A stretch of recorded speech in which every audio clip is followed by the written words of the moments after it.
2024 নিয়ে বর্তমানে মুসলিমদের মধ্যে যে ভয় কাজ করছে যে 3 লক্ষ এদিকে 3 লক্ষ লিখেছেন, এদিকে 30 লক্ষ লিখেছেন। 3 লক্ষ বা 30 লক্ষ, 3 লক্ষ বা 30 লক্ষ মসজিদ ভাঙা পড়বে। আপনার মতামত সুপ্রিয় ভাই এবং বোন, আমি আগেই আপনাদের বললাম,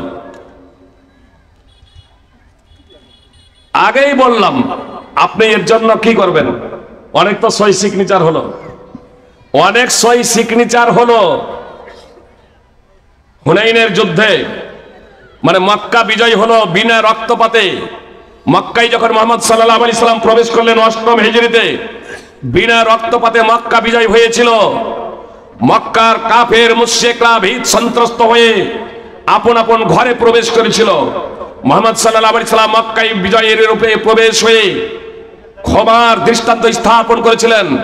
বলেছিলেন লা তাসরিবা আলাইকুমুল ইয়াউম, আজকে তোমাদের কাউকে ভর্ৎসনা করা হচ্ছে না, কাউকে গালমন্দ করেননি, কাউকে ভর্ৎসনা করেননি, কাউকে শাস্তি দেননি, সবাইকে ক্ষমা করে দিয়েছিলেন মুহাম্মদ সাল্লাল্লাহু আলাইহি সাল্লাম।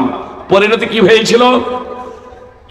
আবু হুরায়রা রাদিয়াল্লাহু তাআলা আনহু প্রত্যক্ষদর্শী, তিনি বলছেন তারা ঘর থেকে বের হচ্ছে কান্নামা নাশারু মিনাল কুবুর ফাদাখালু ফিল ইসলাম।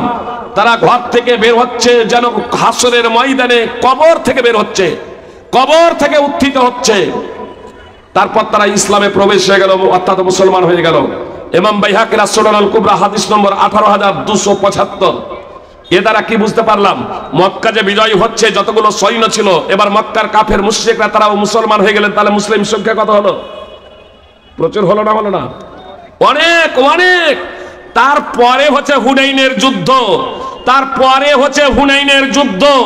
সূরা তাওবার 25 এবং 26 নম্বর আয়াত অধ্যয়ন করুন সুপ্রিয় ভাই এবং বোন। সাহাবাদের অন্তরে এবার সংখ্যাধিক্যের গৌরবের অনুপ্রবেশ করেছিল। আজকে আমাদের যত সংখ্যা আমরা সব তছনছ করে দেব। যুদ্ধের প্রারম্ভেই ময়দান ছেড়ে পালাতে শুরু করলেন। আল্লাহ তাআলা ওহী অবতীর্ণ করলেন, সূরা তাওবা আয়াত অবতীর্ণ করে দিলেন, তোমাদের সংখ্যাধিক্যের গৌরব কোথায় চূর্ণ বিচূর্ণ হয়ে গেল? সংখ্যাধিক্যের গৌরব কোথায় চূর্ণ বিচূর্ণ হয়ে গেল? পরিশেষে আল্লাহ তাআলা বিজয় দান করেছিলেন সুপ্রিয় ভাই এবং বোন। কিন্তু সংখ্যার ভিত্তিতে যারা গৌরব করছিলেন, সেই গৌরব চূর্ণ বিচূর্ণ হয়ে গিয়েছিল। আর আপনি তো এখানে সংখ্যা লঘু আপাতত। সুপ্রিয় ভাই এবং বোন, ইসলামকে যথার্থভাবে বুঝুন। আমি যে বিষয়টা বললাম যে আজকে 3 লক্ষ বা 30 লক্ষ মসজিদের কথা যে ভাবছেন বা বলছেন, আমি তো মনে করি রাম মন্দির বা ভারতে যত মন্দির আছে বা পৃথিবীতে যত মন্দির গির্জা আছে, আমাদেরকে সেগুলো ভাঙতে হবে না, আমরা ভাঙবো না সুপ্রিয় ভাই এবং বোন। বরং যারা মন্দির তৈরি করেছে তারাই মন্দির ভেঙে দেবে।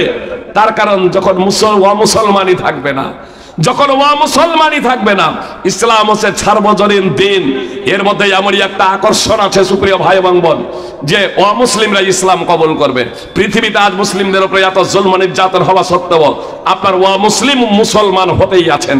কোটিপতি বিলিয়ন ডলার থেকে নিয়ে শীর্ষস্থানীয় ধর্মযাজকরা, পণ্ডিতেরা, তারা কালেমায়ে শাহাদাত পাঠ করে মুসলমান হচ্ছেন। সুপ্রিয় ভাই এবং বোন, ইনশাআল্লাহ আমরা মুসলমানরা আমাদের মোকাবেলা করতে হবে আদর্শের মাধ্যমে, মুহাম্মদ সাল্লাল্লাহু আলাইহি সাল্লামের শিক্ষার মাধ্যমে।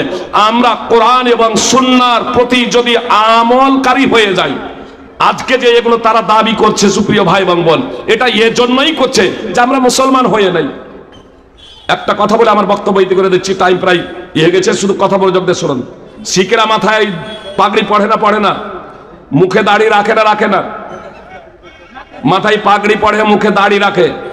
আজ পর্যন্ত কোন শিখকে বলেছে দাড়ি কাটতে হবে চাকরির জন্য? আজ পর্যন্ত কোন শিখকে বলেছে মাথার পাগড়ি খুলতে হবে? বলেনি। কেন বলে না? তাহলে আপনাকে কেন বলে, আমাকে কেন বলে? এর জন্য অপরাধী কারা? এর জন্য দায়ী কারা? প্রত্যেক মুসলমান যদি মুখে যদি দাড়ি রাখতাম, শিখেরা আসলে প্রত্যেকেই মুখে দাড়ি রাখে, প্রত্যেকেই পাগড়ি পরে। মুসলমানরা যদি প্রত্যেকেই যদি মুখে দাড়ি রাখতাম, তাহলে আজকে কোনো জায়গায় আমাকে বলতে হতো না দাড়ি কাটতে হবে। তার কারণ তারা জানতো যে এটা বাধ্যতামূলক। মুসলমানরা যদি প্রত্যেকেই যদি নামাজ যদি পড়তাম, মুসলমানরা যদি মুহাম্মদ সাল্লাল্লাহু আলাইহি সাল্লামের আদর্শে আদর্শিত হয়ে যেতাম সুপ্রিয় ভাই এবং বোন, তাহলে মুসলিমরা ও মুসলিমরা আমাদের সম্মান করতে মর্যাদা দিতে সুপ্রিয় ভাই এবং বোন, অনেক মুসলমান এখনো আমাদের সম্মান করে, মর্যাদা দেয়। আল্লাহ তাআলা আমাদের সঠিক বিষয়টা বুঝার তৌফিক দান করেন, আমিন। আসসালামু আলাইকুম ওয়া রাহমাতুল্লাহি ওয়া বারাকাতুহু।